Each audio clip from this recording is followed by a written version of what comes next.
pessoal! Hoje a gente vai falar um pouquinho sobre ciclo menstrual. Ele envolve vários hormônios, né? Hormônios hipofisários, hormônios ovarianos, como o LH, o FSH, o estrógeno e a progesterona.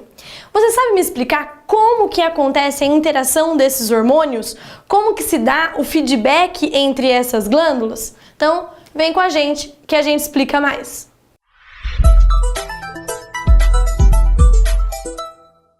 Bom, pessoal, esse aqui é um gráfico, né, onde a gente junta vários gráficos, né, e é bastante comum encontrar aí em livros didáticos, em provas de vestibulares, né, e a gente vai então aprender aqui como interpretar esse gráfico, qual é a função de todas essas partes aqui, de todos esses hormônios, tá?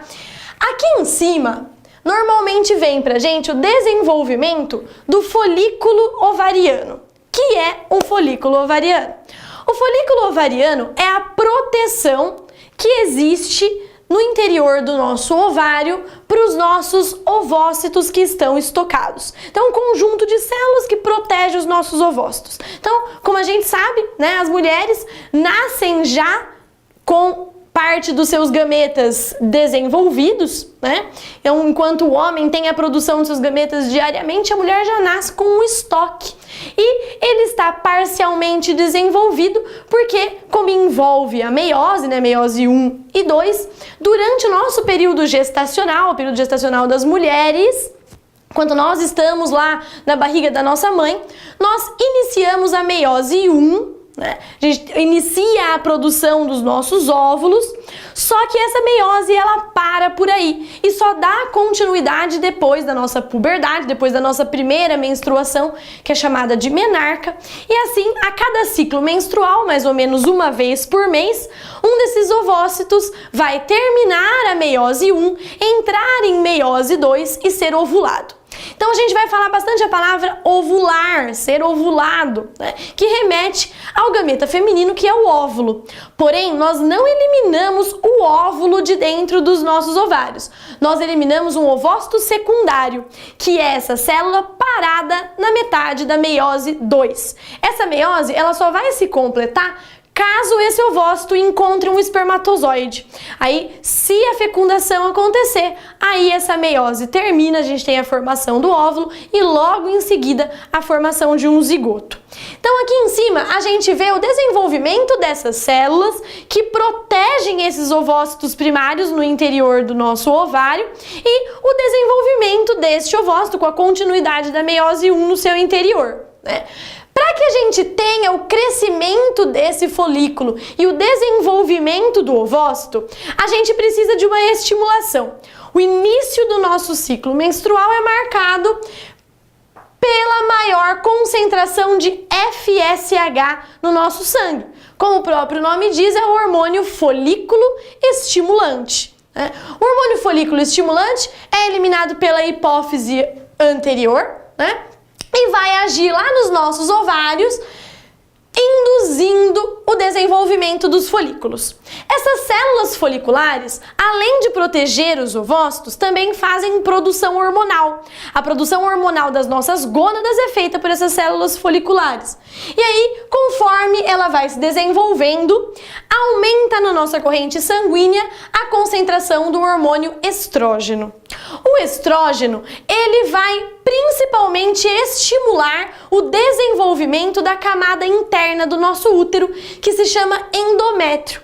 O endométrio, ele serve para acoplar o bebê durante o desenvolvimento, a formação da placenta dele durante o desenvolvimento intrauterino, né? Então a gente precisa de uma maior irrigação sanguínea no endométrio para se preparar para receber esse embriãozinho.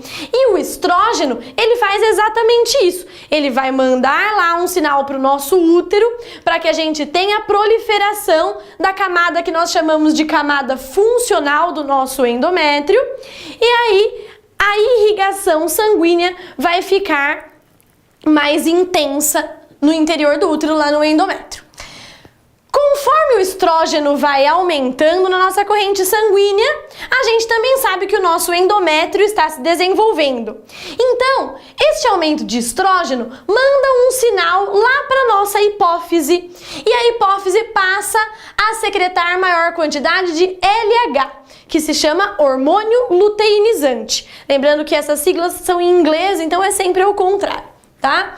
Então, esse hormônio luteinizante, conforme o estrógeno vai aumentando, ele aumenta também.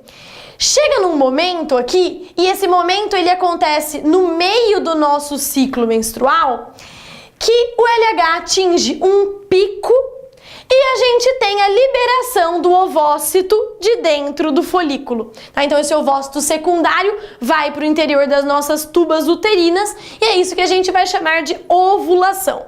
Com esse aumento do LH aqui, o aumento do estrógeno, a temperatura no nosso corpo também se eleva e ela passa ali de beirando os 36 graus para beirando os 37 graus. É uma forma da gente saber também quando nós estamos ovulando. Então a nossa temperatura basal aumenta, tá? Bom, gente, quando esse ovócito secundário é liberado de dentro do ovário, as células foliculares permanecem lá dentro. Parte dessas células acabam saindo junto aqui com esse ovócito para protegê-lo lá na tuba uterina, ajudar, né, na nutrição, que a gente chama de corona radiata, mas grande parte dela permanece no interior do ovário. E vai ser chamado agora de corpo lúteo. O corpo lúteo ele vai permanecer ativo, produzindo hormônios. Nessa segunda fase do ciclo menstrual, nós vamos ter, através aqui, né, do pico de LH, a estimulação da produção do hormônio progesterona. E a progesterona vai agir no nosso endométrio, fazendo com que essa camada desenvolvida e com rica irrigação sanguínea permaneça ali esperando o embriãozinho chegar, tá? Essa produção de progesterona é mantida pelo corpo lúteo. E o corpo lúteo é mantido ativo pelo LH, tá? Quando a gente passa a ter uma grande quantidade de progesterona na corrente sanguínea, a gente acaba inibindo a produção de LH pela hipófise. E aí, quando esse LH deixa de ser produzido, o corpo lúteo ele vai se degenerar, a produção de progesterona vai cair e o nosso endométrio não vai mais permanecer lá desenvolvido.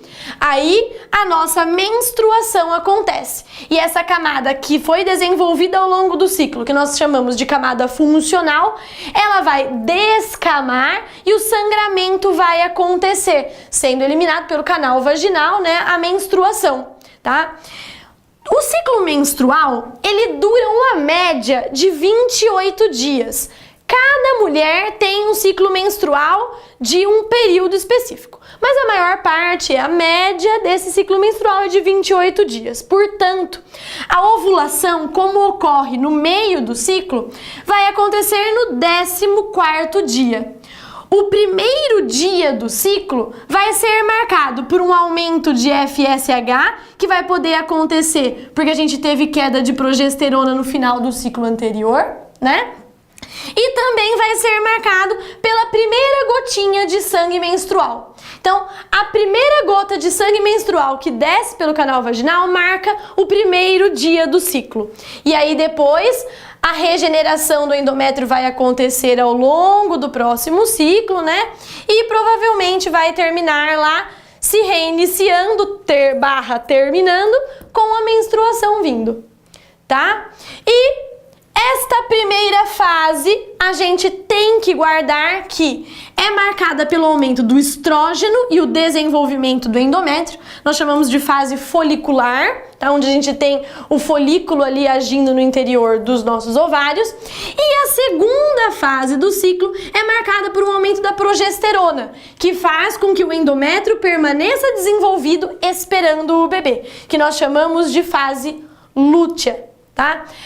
Caso a gravidez aconteça, essa progesterona ela vai continuar alta e mesmo inibindo aqui o LH de ser produzido, o corpo lúteo continua ativo por ação hormonal do próprio embrião em desenvolvimento. Aí, né, a gente não reinicia aqui o próximo ciclo menstrual e acontece a gravidez, certo? Então, espero ter ajudado nesses estudos. Continuem aí e até a próxima aula.